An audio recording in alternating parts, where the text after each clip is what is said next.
LG전자 2021년도 실적을 스룹 손익으로 분석하고 판매 가격 전략을 논의를 해 보도록 하겠습니다. 먼저 주가를 보면은요, 12만 원으로서 2020 연말 대비 15,000원이 하락했고요.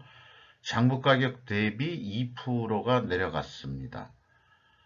그리고 5% 이상 주주로 보면은 LG 지주회사가 33.67%, 국민연금공단이 8.19%, 외국인이 27.6%로 높은 비중을 차지하고 있습니다.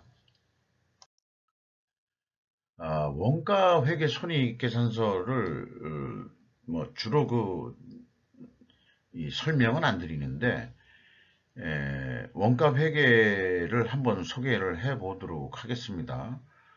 그 매출이 27조 8천억 원을 달성해서요. 전년보다 12.3% 증가했습니다. 그리고 매출 원가가 12.6%, 그러니까 거의 그 비례해서 올라갔는데 약간 더 증가한 거죠. 그래서 매출 총이익이 11.6% 상승으로 나옵니다. 그러니까 매출 총이익률은 그런데 0.2% 내려간 거로 나오게 되죠. 매출 원가가 조금 더 올랐다 그런 얘기입니다. 그 다음에 이제 판매 관리비를 빼니까 영업이익이 4,464억 원의 영업이익이 났는데 전년도 1조 3천억 원대보다는 무려 65.5%가 곤두박질했다. 이런 원가회계 결산 내용이 되겠습니다. 원가회계 생산성은 1.02로서 그 산식은 매출액 나누기 매출원가 더하기 판매관리비입니다. 그러니까 모든 총 영업비용으로 나누는 거죠. 이것은 그 서비스업에서 영업수익 나누기 영업비용 하는 거하고 똑같은 개념이 되겠습니다. 이 원가 생산성이라는 것은 생산 공장에서 쓰는 용어여서는 그 안 되고가 아니고 공장에서는 공장 생산성이 있겠지만은 기업 전체 생산성은 원가 생산성이라고 부른다고 할 때 이 산식에 의해서 산출하는 것이 평가지표로서 바람직하다고 생각을 합니다. 0.04 포인트가 하락했습니다. 자, 그러면 스루프 회계는 어떻게 나오냐? 그러면은 뭐 매출이 똑같은 거고요. 매출에 비례하는 매출 재료비는 약간 0.1% 적게 증가했습니다. 그래서 스루풋은 12.4%가 증가했고요.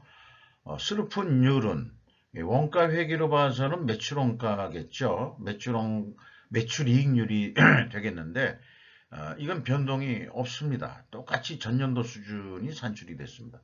운영 비용이 그 대신 20.8%, 원가 회계 쪽에서는 그 줄인 거로 되어 있습니다만 이거를 재료비하고 현장 운영 비용, 가공비하고 디커플링 해서 산출하는 방식이기 때문에 이 판매 관리비 포함해서 모두 운영 비용이라고 통칭을 하고 있는데요. 그게 이제 12조 6천억 원대가 집행이 돼서 20.8%가 증가를 했습니다. 영업이익은 4,887억 원으로서 전년도보다 60점 몇 프로가 내려갔고요. 원가 회계는 65%가 내려갔었죠. 그래서 원가 회계 영업이익보다는 그래도 423억 원이 더 많이 이익이 난 그런 결과를 보이고 있습니다. 이것은 그 가공비 배부 재고 자산이 감소했기 때문입니다. 재고 자산 내역을 보면은 WCAI 재고가 810억 원이 감소했습니다. 그리고 전체 재고는 549억 원이 증가했는데 그 주요 원인은 원재료가 844억 원이 증가한 것이 주요 원인이겠습니다. 날이 갈수록 그 자원 확보라든가 부품 확보라든가 이런 게 중요하기 때문에 전자니까 칩이라든지 만드는 그런 이 원자재 확보가 매우 중요한 요즘 시점이라고 생각이 들고요. 그래서 정원 재고 자산은 종합적으로 549억 원이 증가했다. 그리고 특별히 LG전자에는 계약자산이라는 게 있는데 이게 수주산업에서 주로 쓰는 계정이거든요. 이거를 이제 스루풋에서는 포괄 제공으로 인식을 해서 재고 범위로 집어넣어서 손익을 산출하고 있습니다. 이 계약자산이 또 근데 700억이 감소했다는 게 원가회계 영업이익보다 더 이익이 그래도 더 났는데 크게 영향을 줬습니다. 이 WCAI 하고요.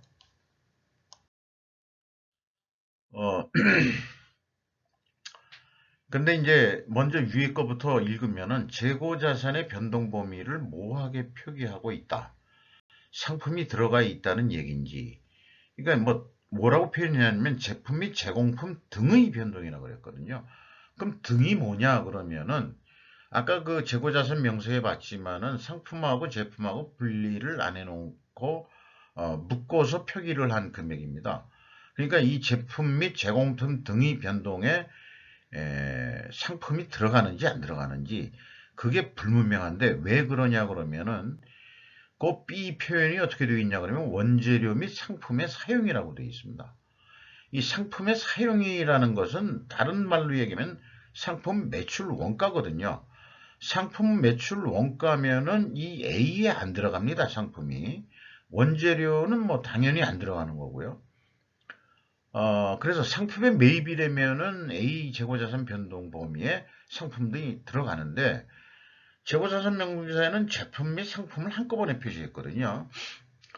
그러니까 이게 들어간 거다고 회사는 얘기하는 건지 그런 게 이제 좀 불분명하네요.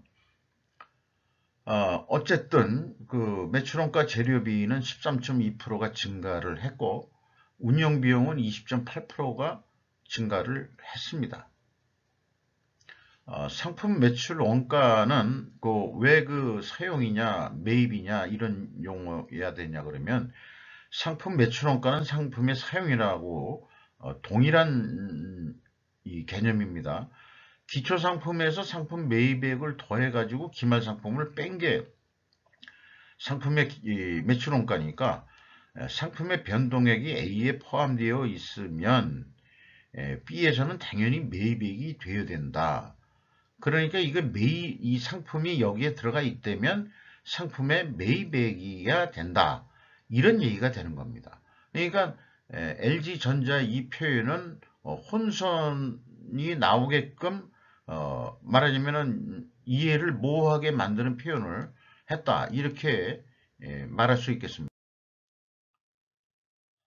또한 2019년 비성분 내역 합계액에 갭이 있어요.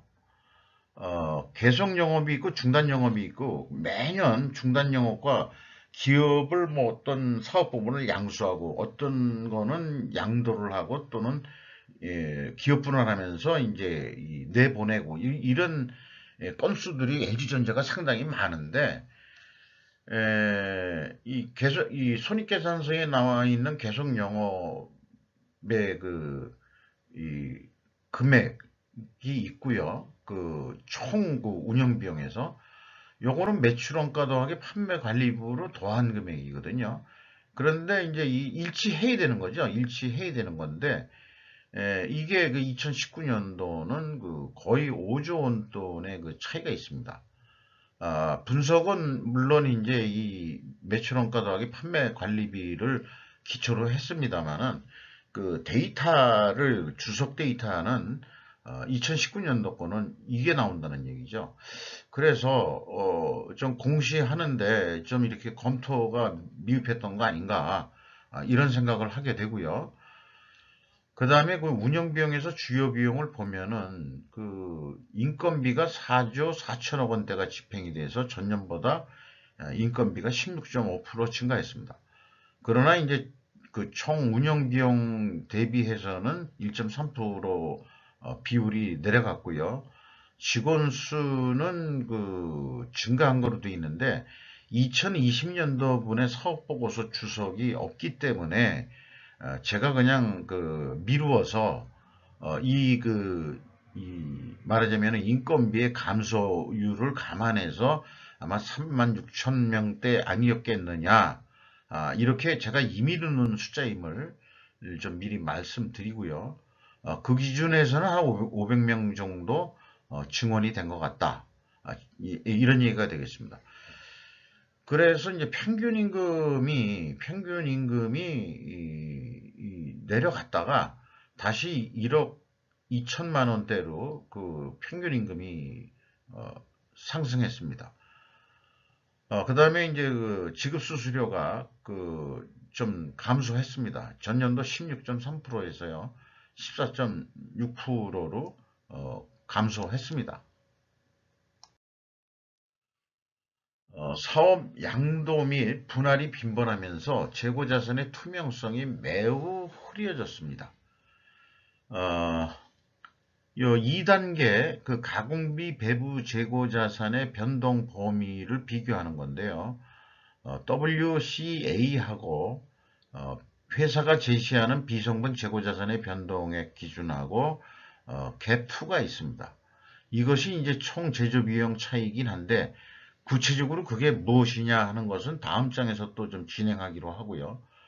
현금 흐름표 기준도 영 맞아떨어지지가 않습니다. 현금식으로 읽어보면은요, 이런 데이터가 어떻게 해서 공시가 됐는지 모르겠습니다만은, 현금이 3,910억 원이 나갔다면은, 재고자산도 3,910억 원이 증가해야 되는데, 549억 원뿐이 증가를 안 했고, 그래서 3,361억 원이 어디로 샜다. 어디로 샜느냐? 그래서 추적을 해서 모아본 금액이 재고자산 분할을 하든지 또는 양도, 그러니까 분할하면서 양수한 것도 있고 양도한 것도 있는데 대부분 양도한 거로 되어 있는데요. 이게 찾은 금액이 1,606억 원입니다. 그래서 그걸 가감해줘도 이제 1,754억 원의 차이가 있다. 아무리 이게 제가 잘못 검산했나, 비교를 했나, 이게 다시 한번 그 시간을 들여서 천천히 데이터를 다시 한번 확인했음에도 불구하고 이렇게 나오는데, 그리고 2020년도는 이건 좀 비교가 모호합니다. 이 데이터 자체가 없어가지고요. 그 2019년도 거를 보면은 또 어느 정도 금액은 있는데 이 증감액 차이를 얘기할 만한 선은 안 됩니다. 따라서 뭔가 특별 원인이 있는데 그것이 무엇인지 제가 추정하기는 매우 어렵습니다. 그리고 그걸 추정할 필요도 없는 거죠. 분석자 입장에서는 차이가 있다는 것만 밝혀내도 문제를 크게 제기할 수 있는 겁니다. 만약 제가 5% 이상 주주에 들어가는 어떤 영향력을 행사할 수 있는 위치에 있다 그러면은 당장 이거 따져 물을 겁니다. 이게 왜 틀리냐? 이거 해명해라. 그리고 주주들한테 이게 공개 공시를 해라. 왜 이렇게 처리하는지 라고 뭔가 이게 밝혀져야 될 상황입니다. 그래서 제가 기업체마다 분석을 하면서 매번 주장하는 게 그런 거죠. 왜 재고자산의 흐름처럼 이렇게 주석 공시를 못하냐. 유형자산은 당신들 이런 양식으로 하지 않느냐. 유형자산 주석을 보면요. 기초가 있고요. 거기에 취득 금액이 있고, 그 다음에 처분 금액이 있고, 그 다음에 이제 감가상각으로 하죠. 유형자산은. 그 다음에 이제 유형자산이 어느 타계정으로 어떻게 넘어갔다든지 아니면 재고자산에서 넘어왔다든지 이런 게 이제 기타 칸에 타계정 대처 칸이 있고, 그래서 유형자산도 유형자산이 얼마다 이런 식으로 표현을 해주고 있으면서 어쩌면은 제조업에서 가장 중요한 재고자산의 흐름을 모호하게 그렇게 그냥 모든 기업들이 그렇게 공시하는 관행이 기준으로서 기준이 있으니까 그렇게 공시를 하는 거겠습니다만 재고자산이 역시 이 분식회계의 보고 아니냐. 그러니까 이렇게 추적하기 힘들게 그런 양식을 만든 거 아니냐. 저는 그렇게 곡해를 하고 있습니다. 곡해겠죠? 곡해일 겁니다, 아마. 어, 요, 재고 회전율하고 TOE 생산성하고 비교를 해보면은, 재고 회전율 상승과 생산성 하락 역방향은 재고자산 매출원가 분식회계 개연성 가정을 세운다. 성립이 됩니다. 반증으로 추론을 할 수가 있는데, 원재료 가격 하락이나 또는 특별 원인으로 사업 양도에 따른 재고 감소도 있을 수 있죠.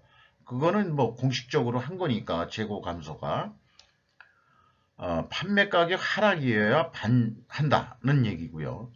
그래서 그 기업이 LG전자가 반증을 하기 전까지는 제 분식회계 개연성 가정은 계속 유효하다.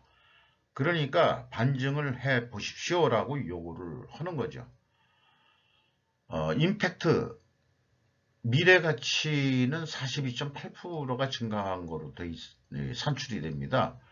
재고 자산율 상승이 항상 미래 가치를 높게 나타내 준다고 그렇게 믿기 때문에 이런 지표를 만든 건데요. 주가 상승 요인입니다. 그런데 현실적으로는 좀 떨어지고 있죠. 총자산 회전율도 크게 상승을 했습니다. 0.83에서 0.93이면은 상당히 자신의 역량을 많이 발휘했다 이렇게 볼 수 있는 수치죠. 그리고 매출 채권 수금 속도도 빨라졌습니다. 그리고 매입 채무 지급 속도도 좀 빨라졌는데 이 수금 속도하고 지급 속도하고 반 정도 차이가 난다는 것은 요거는 좀 무리하다.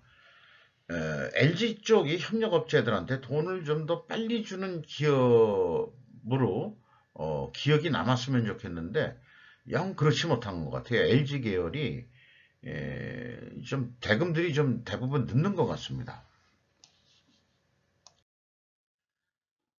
현금 재무지표로 와서요. 캐펙스 자본적 지출은 1조 원이 투자된 게 아니고 1조 원의 유형자산이 없어졌습니다. 왜냐면은 기업 분할 등등으로 해서 유형자산이 줄어들었습니다. 그리고 중소기업 및 관계기업 비율은 투하자본이 줄무로 인해 가지고 54%로 높게 산출이 됩니다. 그 다음에 EAT 세후 현금 순이익은 3조 3천억 원이고요. 현금 수익률 계산으로는 20.2%로서 전년보다 4.3%. 이것도 주가 상승 요인으로는 들어가겠습니다. 그리고 채권자 잉여 현금 흐름은 레버리지율로 46.2%로 증가했습니다. 그러니까 4,245억 원의 차입금을 더 빌렸습니다. 이게 어디에 그렇게 많이 돈이 들어갔는지 잘 모르겠습니다만은 주주잉여 현금 흐름은 주로 이익배당률에 해당하는 거고요. 그 다음에 최종 7,369억 원의 현금이 유입이 됐습니다. 이게 이제 이자 부채 들어온 돈 포함해서 이제 유입이 됐다 이렇게 인식을 하시면 되는 상황이고요. 현금 버퍼율은 7.9%, 전년보다 조금 많이 떨어졌습니다. 그 다음에 이익잉여금률은 123%로 이것도 떨어졌고 누적 자본 성장률도 떨어졌습니다. 그래서 이제까지 이렇게 스르프스루 분석한 데이터를 가지고 분석만 하고 끝날 거냐, 어떤 의사결정에 도움을 줄 수 있느냐, 스르프 통계가. 그러니까 바로 판매 전략하고 거래처 입장에서는 납품단가 전략으로 판매 가격 전략이라든가 이런 거에 동시에 써먹을 수 있다는 것을 말씀드리는 거고요. 제목을 제가 굿 이너프 원재료 연동형 판매 가격이라고 판매 가격 중심으로 표현했습니다만 이건 사업 계획에도 써먹을 수 있는 거고, 이 산식들은 나중에 별도로 공개 강의를 좀 할 예정입니다. A 프렌, B 프렌, C 프렌까지 가지고 있습니다. 근데 이건 밑바닥부터 한번 시작을 해보죠. 백투 더 베이직 해가지고요. 전략을 매출 재료비가 한 20% 올라간 거로 그 원재료가 그렇게 그 유추가 됩니다. 이 LG전자하고 삼성전자 등등은 그 원재료 매입 가격을 수치로 얘기 안 하고 그냥 구두 진술 성격으로 진술형으로 했기 때문에 그 신뢰가 가지 않는 그런 그 주석입니다. 그럼에도 불구하고 대충 한 20%는 오른 거로 그렇게 인식을 하고요. 그 다음에 운영 비용도 좀 오늘 뉴스를 보니까 신입사원 월급을 뭐 많이 올려줬다든가 초봉이 뭐 그렇게 LG전자를 띄우는 뉴스들이 좀 나왔는데 왜 그런지는 모르겠고요. 그리고 그 이익도 좀 더 그 100%를 더 내라. 전년도보다. 그렇게 가정을 했을 경우에, 17% 가격 인상 그 제한을 하는 거죠. 그러면 올려달라는 대로 다 올려줄 수 있는 그 거래처는 없을 겁니다. 그래서 그 이 사는 입장에서 생각하면은요, 이게 손익분기점 그 산출 방식인데, 에, 그 이익을 좀 더해가지고, 그걸 스르프율로 나누는 거거든요. 그러면은 30, 요거를 그냥 뭐, 여기 약해서 얘기합시다. 32,460원의 견적가를 냈는데, 그렇게는 못 해주겠어. 요 3만 원대로 합시다. 요렇게 이제 그 협상이 가능한 거죠. 그래도 현실적으로는 남을 겁니다. 그러니까 이거는 뭐 계획이란 건 정확한 건 아니지 않습니까? 그래서 이제 굿 이너프라고 얘기를 하는 건데요. 제조 원가는 뭐 정확한 걸 따질지 어떨지는 모르겠습니다만은 이렇게 좀 뭐 저기 활용할 수 있는 거고요. 그리고 이제 A 전략이 사실상 히든 카드로 가지고 있어야 되는 건데 원재료 가격 인상은 인정해 달라. 그리고 우리가 스르픈율은 뭐 그렇게 많이 올릴 필요도 없이 6% 정도 우리가 좀 어, 저기 상승하는 걸 원한다. 그리고 재고 회전율도 그 20회전까지 좀 해볼 모양이다. 뭐 이런 계획을 세워가지고요. 그러면은 이제 이 판매 계획은 11%만 더 증액을 시키면은 충분히 2022년도 달성할 수 있는 그런 소지가 될 수 있겠다. 뭐 이런 얘기가 되겠습니다. 그래서 여기에 관건은 이 17% 올려달라. 여기는 뭐 이제 7%뿐이 안 됐습니다만 11% 정도만 올려도 충분히 그 마진은 이익은 남는다 하는 건데 이익이 11%만 올려도 그 30조 원이거든요. 근데 회전율을 더 올리면요, 더 적은 금액으로도 목표 그 슬픈율은 달성할 수 있습니다.